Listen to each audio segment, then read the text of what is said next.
Kenneth Anderson لکھتے ہیں کہ مجھے بنگلور میں اطلاع ملی کہ ایک تیندوا آدم خور بن گیا ہے سنگم کے علاقے میں۔ یہ علاقہ بنگلور سے 70 کلومیٹر کے فاصلے پر ہے۔ اس علاقے میں تیندوے بہت کم ملتے ہیں کیونکہ نہ تو یہاں جنگل بہت زیادہ ہے اور نہ پہاڑ، اور جو تیندوے یہاں ہیں وہ مویشیوں اور بکریوں پر اپنا ہاتھ صاف کرتے ہیں۔ اس علاقے میں بندر اور کتے بہت زیادہ ہیں اور فصلوں کو خراب کرتے پھرتے ہیں، لیکن ہندوستان میں بندر کو عزت دی جاتی ہے اور کوئی ایکشن ان کے خلاف لینا گناہ سمجھا جاتا ہے۔ یہ کام بھی کرتے ہیں تیندوے، لہٰذا کل ملا کر اس علاقے کے لوگوں کو تیندوے سے کوئی مسئلہ نہیں۔ کبھی کبھار لوگوں کی تیندوے کے ہاتھوں زخمی ہونے کی خبریں سننے کو ملتی رہتی ہیں۔ اس کی اکثر وجہ ہوتی ہے وہاں کا لوکل اور اناڑی شکاری جو توڑے دار بندوق سے تیندوے پر حملہ کرتے ہیں۔ تیندوا مرتا نہیں اور بھاگ کر چھپ جاتا ہے، اور پھر کوئی انسان اس کے قریب آئے تو اس پر جھپٹ پڑتا ہے، پنجے مار کر بھاگ جاتا ہے۔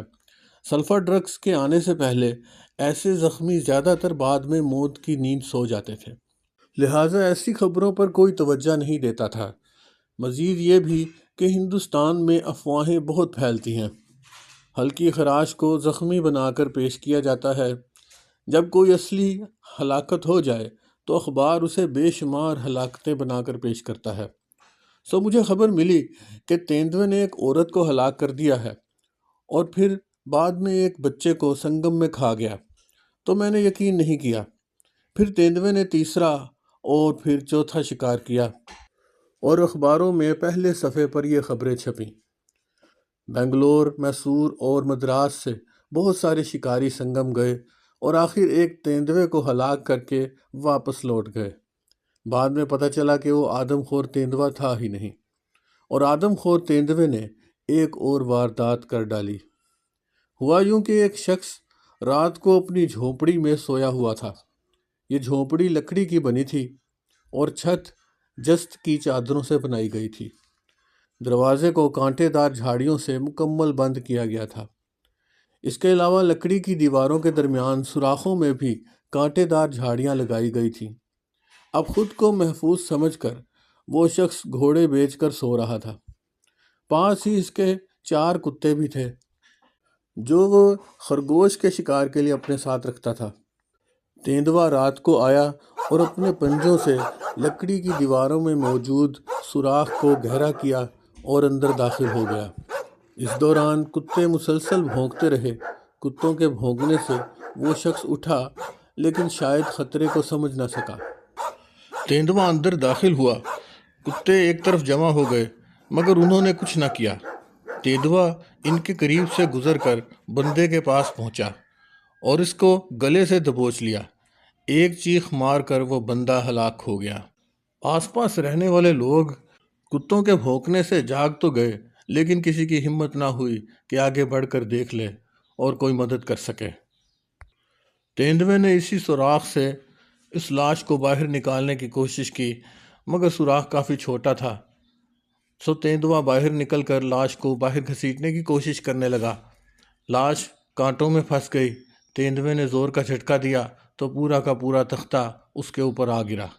تیندوا گھبرا کر بھاگ گیا اور مرنے والے کی لاش اسی طرح پھنسی رہی۔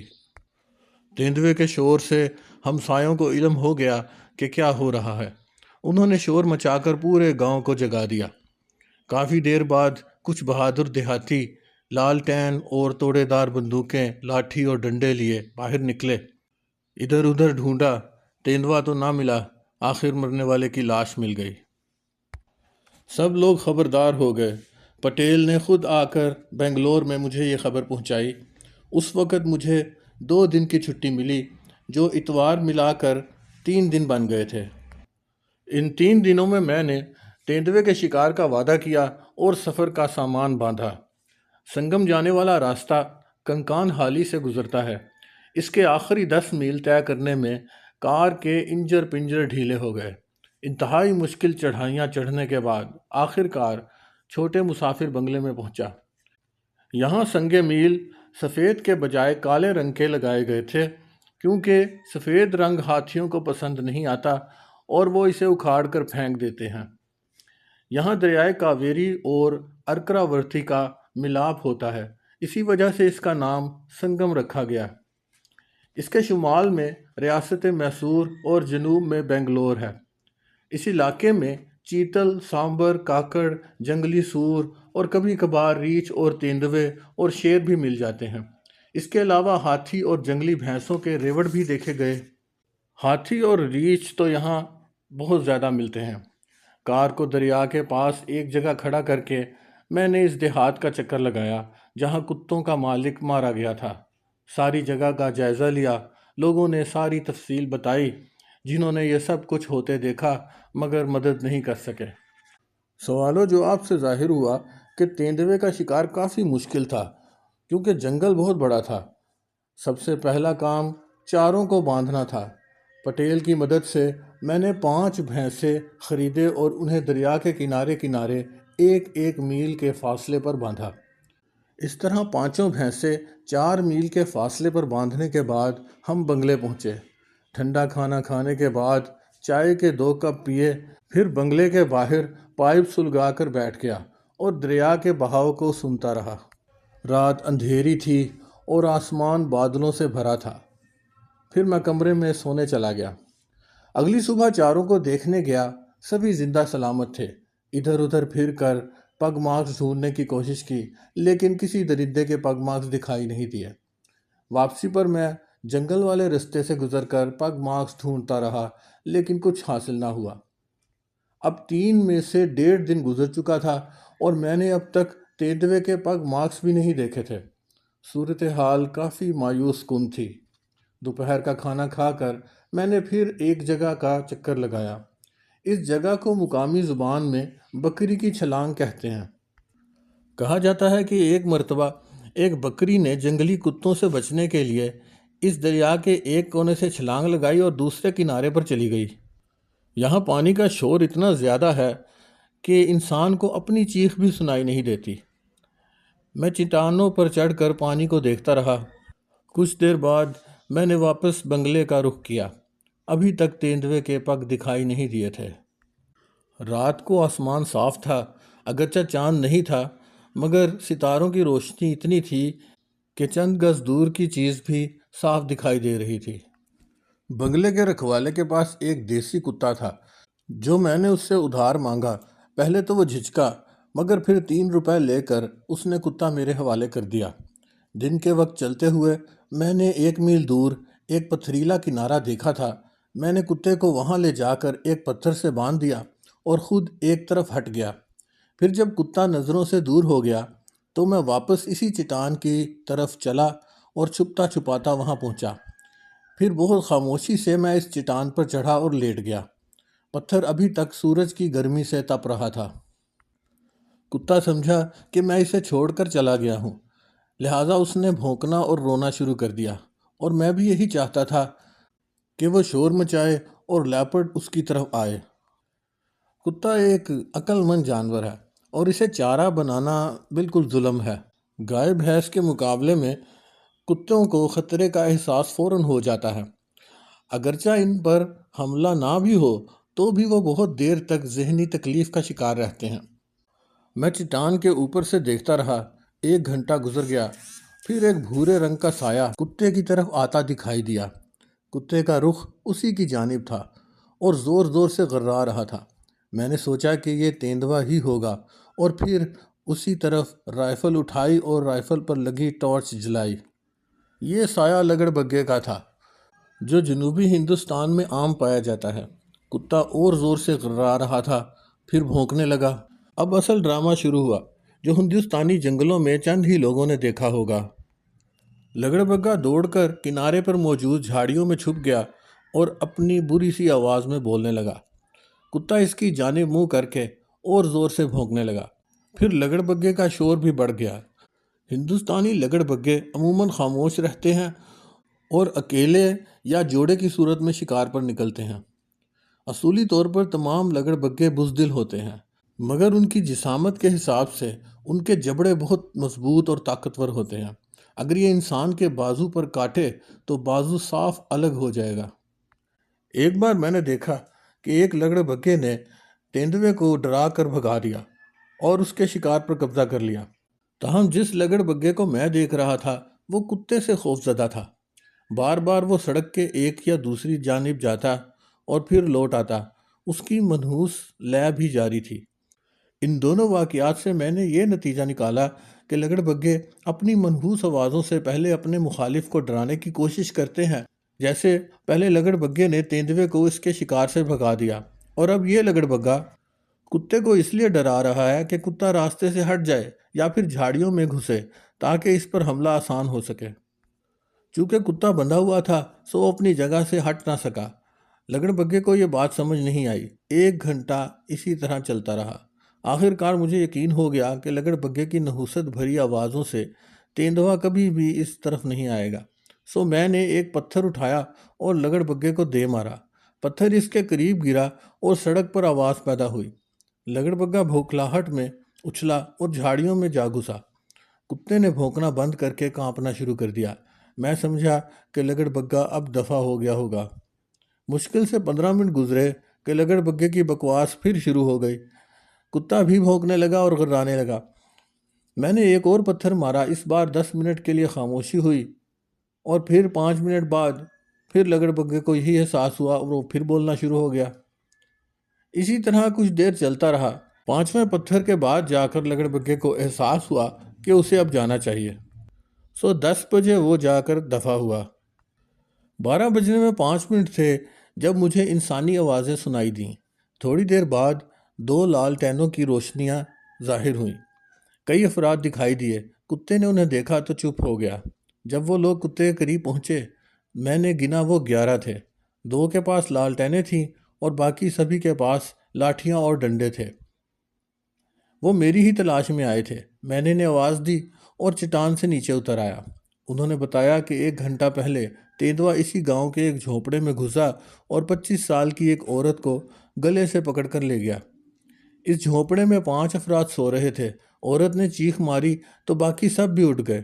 اسی دوران تیندوا اس عورت کو گھسیٹ کر اسی سوراخ سے نکالنے کے چکر میں تھا کہ جس سے وہ اندر آیا تھا۔ لڑکی نے سخت مزاحمت کی۔ تیندوے نے اسے چھوڑ کر بھنبوڑنا شروع کر دیا۔ ایک بھائی نے دیا سلائی جلا کر روشنی کی۔ اس کے باپ نے انتہائی بہادری اور حاضر دماغی کے ساتھ جو ہاتھ میں آیا تیندوے پر دے مارا۔ اتفاق سے اس کے ہاتھ میں تانبے کا گھڑا لگا جو کافی وزنی تھا۔ آدم خور چاہے وہ تیندوا ہو یا شیر ہمیشہ بزدل ہوتے ہیں، اور یہ تیندوا بھی بزدل تھا۔ اپنے شکار کو چھوڑ کر وہ فوراً بھاگ گیا۔ زخمی لڑکی کی چیخوں اور گھر والوں کے شور کی وجہ سے پورا گاؤں جاگ گیا۔ مرد حضرات لالٹینوں اور لاٹھی ڈنڈوں سے لیس ہو کر باہر نکلے۔ ان میں سے 11 افراد مجھے تلاش کرنے نکلے اور بنگلے کے چوکیدار کے بتائے جانے کے مطابق وہ پھر یہاں آ گئے۔ میں نے انہیں ہدایت کی کہ کتے کو کھول کر ساتھ لے آئیں اور ہم جلدی میں بنگلے کو چل پڑے۔ وہاں کار کی پچھلی سیٹ سے فرسٹ ایڈ کا سامان نکال کر میں لڑکی کے گھر پہنچا۔ وہ کافی زخمی تھی۔ پھر اس کو مرہم پٹی کی۔ وہ بیچاری خون میں نہائی ہوئی تھی۔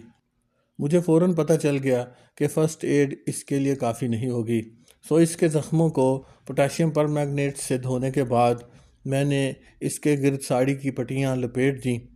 پھر اس کے باپ 2 بھائیوں اور 3 لوگوں کی مدد سے اسے چارپائی پر ڈال کر بنگلے میں لائے اور وہاں اسے گاڑی میں احتیاط سے لٹا کر اس کو ہسپتال لے جانے لگے۔ 3:30 بجے ہم کنکال حالی کے ہسپتال میں پہنچے۔ ڈاکٹر کو جگا کر مریضہ اس کے حوالے کی۔ اس کی حالت کافی نازک تھی، کافی خون بہہ گیا تھا۔ 4:30 بجے کنکال حالی کے ٹریولر بنگلے میں پہنچ کر میں نے اپنے خون آلود کپڑے اتارے اور نہایا۔ پھر میں نے بنگلے کے بحیرے سے صاف دھوتی ادھار لے کر نہا کر پہن لی، کیونکہ جلدی میں اپنے ساتھ کپڑے لانا بھول گیا تھا۔ پھوپ ہٹ رہی تھی۔ میں نے ڈاک خانے پر دستک دی اور بہت مہربان پوسٹ ماسٹر کو نیند سے جگا کر لیٹ فیس کے ساتھ ہنگامی طار بنگلور بھیجا کہ مجھے 4 دن کی اضافی چھٹی چاہیے۔ جب میں بنگلے میں پہنچا تو لڑکی کا چھوٹا بھائی میرا انتظار کر رہا تھا۔ اس نے روتے ہوئے بتایا کہ وہ ابھی ہسپتال سے یہ بتانے آیا ہے کہ اس کی بہن مر گئی ہے۔ کچھ دیر بعد اس کا بھائی اور باپ یہ درخواست کرنے آئے کہ مرنے والی کو اپنی کار میں بٹھا کر دریائے کاویری لے جاؤں تاکہ وہاں اس کی چتا جلا کر اس کی راکھ بکھیر دی جائے۔ ظاہر ہے بات ہی ایسی تھی کہ انکار نہیں کیا جا سکتا تھا۔ اس دوران بیرے نے بھی اپنی دھوتی اور کمبل مجھ سے واپس مانگ لیا، سو میں نے مجبوری میں اپنے خون والے کپڑے ہی دوبارہ پہن لیے۔ ہم ہسپتال گئے اور مرنے والی کی لاش کو لے کر واپس لوٹے۔ راستے میں پولیس میں رپورٹ درج کرانے میں 2 گھنٹے لگ گئے۔ دریا کے کنارے مگر مچھوں سے پاک سرد تالاب میں غسل کر کے میں نے کپڑے بدلے اور ٹھنڈا کھانا کھا کر چائے پی اور ساری صورتحال کا جائزہ لیا۔ اب تیندوے کے شکار کی خاطر میرے پاس کل 4 دن اور 5 راتیں تھیں۔ خدا جانے ابھی اور کتنے دن آدم خور اس علاقے کی قسمت میں لکھے تھے۔ جو حقائق سامنے آئے وہ کچھ یوں تھے۔ نمبر 1 یہ کہ تیندوا چارے کی طرف نہیں آئے گا۔ دوسرا یہ کہ علاقہ بہت بڑا ہے اور اس کے رہنے کی جگہ کا معلوم نہیں۔ اور تیسرا یہ کہ اب وہ جھونپڑوں میں گھس کر بھی ہلاک کرنا شروع ہو گیا تھا۔ یہی سوچتے ہوئے مجھے نیند آ گئی۔ 3 بجے جب میں جاگا تو نیند کے دوران ہی مجھے ایک ترکیب سوجھ گئی تھی۔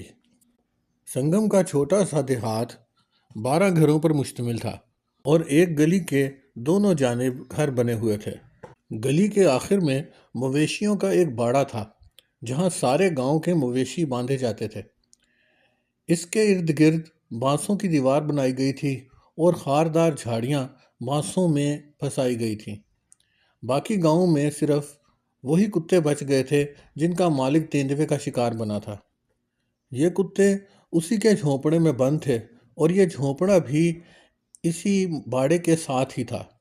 میں نے سوچا کہ اگر باڑے کے اندر چھپ جاؤں تو تیندوے کی طرف سے اچانک حملے کا خطرہ نہیں رہے گا، کیونکہ مویشی تیندوے کی موجودگی بھانپ لیں گے اور دوسرا پاس والے جھونپڑے سے کتے بھی شور مچا دیں گے۔ اس کے علاوہ اپنے خریدے ہوئے 5 چارے بھی بندھواتا رہا، شاید کہ تیندوا ان کی طرف چلا جائے۔ یہ سوچ کر میں نے رات کے لیے گرم کپڑے پہنے، اس کے علاوہ چائے کا بڑا تھرموس، کچھ بسکٹ اور پائپ اور تمباکو بھی اٹھا لیا، کیونکہ یہاں مجھے اتنی احتیاط کی ضرورت نہیں تھی۔ تیندوے کی وجہ سے سارے گاؤں والے اپنے گھروں میں دبک کر بیٹھے تھے اور دروازوں اور چھتوں پر کانٹے دار جھاڑیاں کاٹ کر لگائی گئی تھیں، سو میں نے باڑے کے اندر ڈیرا جما لیا۔ یہاں ہر سمت 50-50 گز تک باڑا تھا اور 100 کے قریب مویشی تھے۔ پہلے پہل مویشیوں کو میری موجودگی پسند نہیں آئی اور وہ مجھ سے دور دور ہی رہے۔ تاہم 1 گھنٹے کی محنت کے بعد ان سے کچھ دوستی شروع ہو گئی اور کچھ مویشی میری جانب آنا شروع ہو گئے۔ آدھے مویشی تو سونے کے لیے لیٹ گئے، میں بھی لیٹ گیا۔ گھنٹے گزرتے رہے اور سناٹا رہا۔ کبھی کبھار کسی مویشی کے پھنکارنے کی آواز آ جاتی۔ ایک گائے نے اپنی تھوتنی میرے سینے سے لگا لی۔ آخر کار وہ میرے پاس ہی لیٹ گئی۔ مویشیوں کے پسو مجھے کاٹنے لگے، بار بار کھجلاتا، اور یہ بھی علم تھا کہ جتنا کھجلاؤں گا کھجلی اتنی ہی بڑھتی جائے گی۔ سردی ہونے لگی تھی، سو میں گائے کے ساتھ ہی لیٹ گیا۔ وقتاً فوقتاً کوئی جانور آواز یا حرکت کرتا۔ گھنٹے گزرتے رہے، پسو کاٹتے رہے۔ 1 بجے سانبر کی آواز پہاڑی کی طرف سے آئی۔ مادہ سانبر کی آواز تھی جو کئی بار آئی۔ پھر کاکڑ بولا۔ مادہ سانبر خاموش ہو گئی، لیکن کاکڑ وقفے وقفے سے شور مچاتا رہا۔ ان کے خوف کی جو بھی وجہ تھی، وہ چیز اب پہاڑی سے اتر آئی تھی۔ 20 منٹ بعد چیتل بولنا شروع ہو گئے، جو پہاڑی سے لے کر دریا تک پھیلے ہوئے تھے۔ اس کا مطلب وہ چیز پہلے پہاڑی سے نیچے اتری اور پھر دریا کے کنارے تک آ چکی تھی۔ اب اگلے چند منٹ میں پتہ چلے گا کہ یہ آدم خور ہے یا عام درندہ۔ اندھیرا بہت زیادہ تھا کہ اچانک مویشی جاگ گئے۔ ایک ساتھ سبھی زمین سے اٹھنے لگے۔ میں بھی ان کے ساتھ اٹھا اور گائے کے پیچھے پیچھے رہا۔ کچھ بیل پھنکارنے لگے۔ ان سب کا رخ گاؤں کی گلی کی سمت تھا۔ سبھی مویشی بے چین ہو کر باڑے کے دوسرے سرے پر جمع ہو گئے تھے۔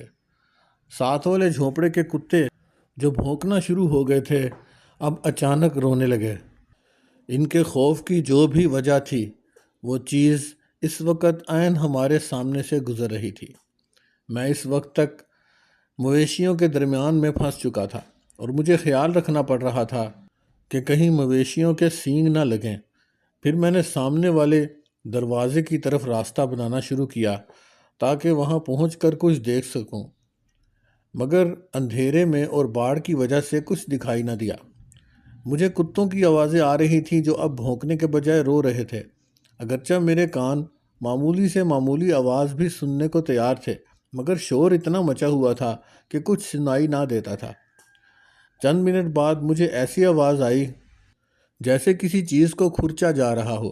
مزید غور کیا تو یہ آواز گلی میں دائیں جانب سے آ رہی تھی۔ کتے مزید شور کرنے لگے۔ پھر مجھے احساس ہوا کہ تیندوا کسی گھر کے دروازے کو توڑنے کی کوشش کر رہا ہے۔ مویشیوں سے راستہ بنا کر میں باڑ کے پاس پہنچا اور ٹارچ جلانے کے بعد اونچا ہو کر دیکھنے لگا کہ شاید تیندوے کا کوئی حصہ دکھائی دے جائے۔ عین اسی وقت اس جھونپڑے کے رہنے والوں نے شور مچا دیا۔ میں سمجھا آدم خور جھونپڑے میں گھس گیا ہوگا۔ میں نے احتیاط کا دامن چھوڑتے ہوئے باڑے کا دروازہ کھول دیا۔ بدقسمتی سے شام کو یہاں داخل ہوتے ہوئے میں نے وائے شکل کا ایک ڈنڈا اس کے پیچھے گاڑ دیا تھا، جس کی وجہ سے دروازہ کھولنے میں چند سیکنڈ لگے۔ اسے ایک طرف پھینک کر میں نے ٹارچ جلائی اور دروازہ بند کر کے گلی میں آیا۔ تیندوا کہیں دکھائی نہ دیا۔ پیچھے سے حملے سے بچنے کی خاطر باڑے کی دیوار سے ٹیک لگا کر میں نے ہر طرف ٹارچ کی روشنی پھینکی، مگر تیندوا وہاں نہ تھا۔ اس دوران جھونپڑے کے رہنے والوں نے چیخو پکار پورے زور سے جاری رکھی۔ پھر مجھے خیال آیا کہ شاید تیندوا اسی جھونپڑے میں گھسا ہوا ہے اور مکینوں کو چیڑ پھاڑ رہا ہے، سو میں نے انتہائی احتیاط سے 20 گز کا فاصلہ طے کیا اور جھونپڑے تک پہنچا۔ جب میں اس کے دروازے کے سامنے پہنچا تو وہ بند تھا۔ میں نے لوگوں کو آواز دی۔ پہلے تو ان کے شور کی وجہ سے میری آواز نہ سنائی دی، مگر جب میں نے دوبارہ زور سے آواز دی تو لوگ آہستہ آہستہ خاموش ہوتے گئے۔ میں نے انہیں دروازہ کھولنے کا کہا، مگر وہ اس پر تیار نہ تھے۔ پہلے انہوں نے پوچھا کہ میں انسان ہوں یا شیطان۔ میں نے انہیں بتایا کہ میں کون ہوں اور یہ بھی کہ تیندوا جا چکا ہے۔ انہوں نے صاف انکار کیا اور کہا کہ اب یہ دروازہ صبح کو ہی کھلے گا۔ اس دوران میں نے ٹارچ کی روشنی میں زمین اور دروازے پر تیندوے کے پنجوں کے تازہ نشانات دیکھے، جہاں وہ دروازہ توڑنے کی کوشش کرتا رہا تھا۔ میں باڑے کو واپس مڑا اور دوبارہ ڈنڈا اسی طرح پھنسا کر دروازہ بند کیا اور اس جگہ کو لوٹا جہاں میں پہلے بیٹھا تھا۔ مجھے چائے کی شدید طلب ہو رہی تھی۔ بدقسمتی سے مویشیوں نے بھاگ دوڑ میں میری تھرموس توڑ دی۔ بسکٹ بھی کھائے جا چکے تھے۔ جو گائے میرے پاس بیٹھی تھی اب بسکٹ کے کاغذ کو چبا رہی تھی، سو میں نے بقیہ رات اسی گائے سے ٹیک لگا کر آرام سے کاٹی۔ صبح ہوتے ہی میں بنگلے کو لوٹا تو بہت تھکا ہوا اور مایوس تھا۔ پسوؤں کے کاٹنے سے شدید کھجلی ہو رہی تھی۔ مجھے معلوم تھا کہ اگلے 10 روز تک کھجلی بڑھتی جائے گی۔ ٹھنڈے پانی سے غسل کر کے میں نے گرم چائے اور ڈبل روٹی وغیرہ سے ناشتہ کیا۔ دوپہر کو کھانا کھانے کے بعد 3 بجے تک میں سو گیا۔ پھر میں نے ایک اور منصوبہ سوچنا شروع کیا۔ ظاہر ہے کہ اب دوبارہ باڑے میں رکنا ناممکن تھا، ورنہ پسو کاٹ کاٹ کر مجھے ادموا کر دیتے۔ تاہم یہ بات بھی اہم تھی کہ تیندوے کے آنے کے بارے میں مجھے مویشیوں اور کتوں نے بڑے وقت پر خبردار کر دیا تھا۔ آخر کار میں نے ایک نیا منصوبہ سوچا۔ کتوں والی جھونپڑی کی چھت جست کی چادروں سے بنی تھی۔ اگر میں اس چھت پر لیٹ کر خود کو چھپا لیتا تو مجھے گلی صاف دکھائی دیتی، اور جو ہی تیندوا گلی سے گزرتا میں اسے مار دیتا۔ کتے اور مویشی مجھے تیندوے کے آنے کی خبر دیتے۔ چھت پر اپنے پیچھے اور سائیڈوں میں کانٹے دار جھاڑیاں بچھا کر وہاں سے میں بے خوف ہو جاتا۔ اگر تیندوا چھت پر چھلانگ بھی لگاتا تو مجھے اچھی آواز آ جاتی اور اس کا پتہ چل جاتا۔ مجھے یہ واحد اور بہترین حل سجھائی دیا۔ سو اپنا شکاری سامان اٹھا کر میں گاؤں کو لوٹا۔ بسکٹ اور چائے بھی ساتھ لے لی۔ چائے رکھنے کے لیے بنگلے کے چوکی دار سے ایک بوتل ادھار لی، پھر دیہاتیوں کو اپنے منصوبے کے بارے میں بتایا۔ وہ لوگ فوراً کانٹے دار جھاڑیوں کو کاٹ کر کتوں والے جھونپڑے کی چھت پر جمع کرنے لگے۔ کچھ لوگوں نے ان کانٹوں کے درمیان میں بھوسا بھی بچھایا تاکہ مجھے زیادہ تکلیف نہ ہو۔ 6 بجے میں اپنی جگہ پر پہنچ گیا۔ فوراً ہی 2 نقصانات پہلے پتہ چل گئے۔ پہلا تو یہ کہ لیٹنے کی صورت میں میری ٹانگیں اوپر اور باقی حصہ نیچے ہوتا، کیونکہ چھت کا اینگل کچھ ایسا تھا کہ بارش کا پانی گرنے کے لیے اسے ترچھا بنایا گیا تھا۔ دوسرا یہ کہ ساری رات مجھے الٹا لیٹنا پڑتا اور ذرا سی بھی حرکت سے آواز پیدا ہوتی تھی۔ لیکن فائدہ یہ تھا کہ میں پیچھے کے حملے سے محفوظ رہتا اور مجھے پوری گلی صاف دکھائی دے رہی تھی، اور جو ہی مویشی یا کتے بے چین ہوتے تو مجھے فوراً پتہ چل جاتا، اور یہاں منحوس پسو بھی نہیں تھے۔ تاہم یہ رات سکون سے گزری اور تیندوا گاؤں سے 2 یا 3 میل سے قریب نہ آیا۔ اگلی صبح بنگلے میں پہنچا اور نہا دھو کر سارا دن سو کر گزارا۔ ہر روز کئی آدمیوں کو بھیجتا چاروں کو دیکھنے کے لیے، مگر تیندوے نے چاروں کو چھوا بھی نہیں۔ اس رات میں نے پھر چھت پر ہی گزارنی تھی۔ رات 2 بجے کے قریب ہر طرف خاموشی تھی۔ مجھے نیند آ رہی تھی اور میری آنکھ لگ گئی۔ اچانک جیسے کسی خواب سے جاگا ہوں، میں نے مویشیوں کو بے چینی سے حرکت کرتے سنا۔ پھر نیچے جھونپڑے سے ایک کتا بھونکا اور اس کے بعد چاروں مل کر رونے لگے۔ آہستگی سے آگے بڑھ کر میں نے گلی کو دونوں سمتوں میں دیکھا۔ ستاروں کی روشنی اتنی نہیں تھی کہ سب کچھ صاف دکھائی دیتا، مگر پوری گلی میں کوئی نہیں تھا۔ پھر اچانک مدھم سی آواز آئی، جیسے کوئی سانپ پھنکارا ہو۔ پھر دوبارہ وہی آواز سنائی دی۔ اس بار یہ آواز عین میرے نیچے سے آئی تھی۔ یہ سانپ کی آواز تھی یا پھر تیندوے کی؟ تیندوا جب اپنا اوپری ہونٹ سکیڑتا ہے تو ایسی آواز نکلتی ہے۔ میں نے نیچے گھورا مگر کچھ دکھائی نہ دیا۔ پھر اچانک ایک عجیب لمبوترا سا دھبا دکھائی دیا جو سائیڈوں سے ذرا ہلکا سا تھا۔ یہ آواز اسی سے آئی تھی۔ کتے پوری زور سے بھونکنے لگے اور رو رہے تھے۔ مویشی بھی بے چین تھے۔ اب مجھے احساس ہوا کہ میں عین نیچے گولی نہیں چلا سکتا۔ مجھے کم از کم 1 فٹ آگے بڑھنا ہوگا تاکہ میرے کندھے اور سر چھت سے باہر نکل آئیں۔ جیسے ہی میں نے حرکت کی اور آگے بڑھنے کی کوشش کی تو چھت سے ہلکی سی آواز پیدا ہوئی۔ پھر اسی دھبے سے غراہٹ کی آواز سنائی دی۔ تیندوے کو میری موجودگی کا علم ہو چکا تھا۔ اب وہ کسی بھی لمحے چھلانگ لگا کر مجھ پر حملہ کر سکتا تھا۔ پیروں سے اپنے جسم کو دھکیلتے ہوئے میں نے باقی کا فاصلہ طے کیا اور رائفل کا رخ نیچے کر کے ٹارچ جلائی۔ 2 چمکتی ہوئی آنکھیں دکھائی دیں۔ تیندوا چھلانگ لگانے کے لیے جھکا ہوا تھا۔ اتنے قریب سے ایک ہی گولی کافی تھی اور تیندوا وہیں گر گیا۔ اس کی چمکدار آنکھیں سفید سے مدھم اور نارنجی ہوئیں، پھر ہلکی سبز اور پھر بے جان ہو گئیں۔ جامنی مائل نیلے رنگ کی روشنی ان سے ریفلیکٹ ہوتی رہی۔ اگلی صبح جائزہ لیا تو پتہ چلا کہ یہ بوڑھی مادہ تھی جس کے بڑے دانت مسوڑوں تک گھس گئے تھے۔ اس کی کھال بہت مدھم ہو چکی تھی اور دھبے بھی مدھم اور دھندلے ہو گئے تھے۔ تاہم اس کے جسم پر کوئی زخم یا معذوری دکھائی نہیں دی۔ شاید بڑھاپے کی وجہ سے وہ جانوروں کا شکار کرنے سے معذور ہو گئی تھی اور انسانوں سے پیٹ بھرنے لگی تھی۔ ہر آدم خور کی طرح اس کی جتنی بھی دہشت رہی، مگر وقت کے ساتھ دہشت اپنے انجام کو پہنچی۔ جدید آتشی اسلحہ اور انسانی عقل جنگل کی مہارت اور بھوک سے کہیں طاقتور ہوتے ہیں۔